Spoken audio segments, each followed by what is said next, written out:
السلام علیکم۔ اللہ تبارک و تعالیٰ نے جب حضرت آدم علیہ السلام اور اماں حوا کو پیدا فرمایا، اس کے بعد ان کو جنت میں بھیج دیا۔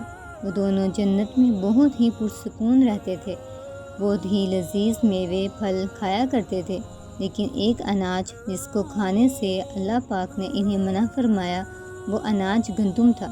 چونکہ شیطان حضرت آدم علیہ السلام کی وجہ سے ہی جنت سے نکالا جا چکا تھا، اسی وجہ سے شیطان کی حضرت آدم علیہ السلام سے دشمنی ہو گئی تھی۔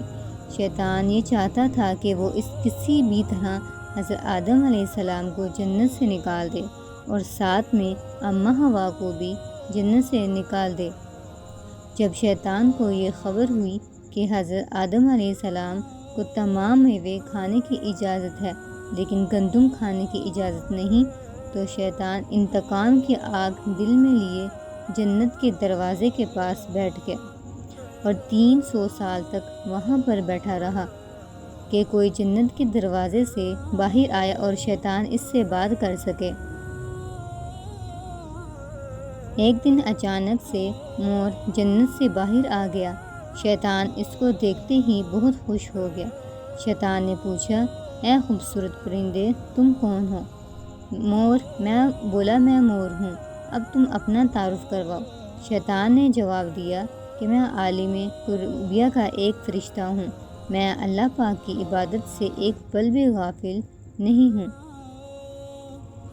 میں چاہتا ہوں کہ میں جنت میں جاؤں، وہاں کی نعمتوں کا اپنی آنکھوں سے مشاہدہ کروں۔ شیطان مور سے کہنے لگا کہ تم مجھے جنت کے اندر لے جاؤ، میں تمہیں 3 ایسی باتیں بتاؤں گا جس سے تمہیں ابدی زندگی حاصل ہو جائے گی، تمہیں بڑھاپا اور بیماری نہیں آئے گی، تم ہمیشہ جنت میں ہی رہو گے۔ شیطان کی یہ بات سن کر مور لالچ میں آ گیا اور کہنے لگا، مجھ میں اتنی طاقت نہیں ہے کہ میں تمہیں جنت کے اندر لے جاؤں، لیکن ایک سانپ میرا دوست ہے، وہ شاید تمہاری مدد کر سکے۔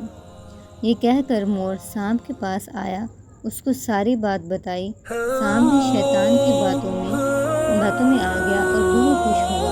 پھر شیطان کو اپنے منہ میں چھپا کے جنت کے اندر داخل ہو گیا اور یوں شیطان اپنی چال میں کامیاب ہو گیا۔ جنت کے تمام نگہبانوں کو یہ معلوم تھا کہ شیطان یہ چال چل رہا ہے اور جنت میں داخل ہو چکا ہے۔ فرشتے شیطان کو جنت سے نکالنے لگے۔ تب ہی اللہ تعالیٰ کا حکم ہوا کہ اس کو ابھی تک جنت میں ہی رہنے دو۔ وہ فرشتے اللہ تعالیٰ کے حکم سے رک گئے۔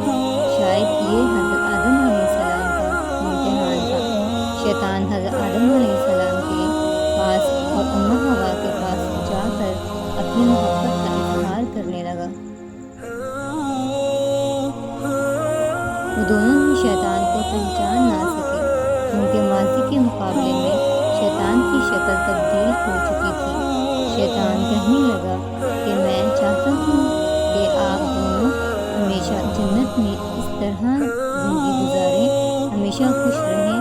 حضرت آدم علیہ السلام اس کی بات کو بہت غور سے سننے لگے۔ شیطان نے کہا، اگر آپ میری بات مان جائیں تو آپ کو جنت کی اور بھی تمام سہولتیں ملیں گی۔ حضرت آدم علیہ السلام شیطان کے بہکاوے میں آ کر کہنے لگے کہ یہ کس طرح ممکن ہے۔ شیطان کہنے لگا، ایک گندم کا دانہ اگر آپ دونوں چکھ لیں تو آپ کو ابدی زندگی حاصل ہو جائے گی اور آپ جنت میں ہی رہیں گے۔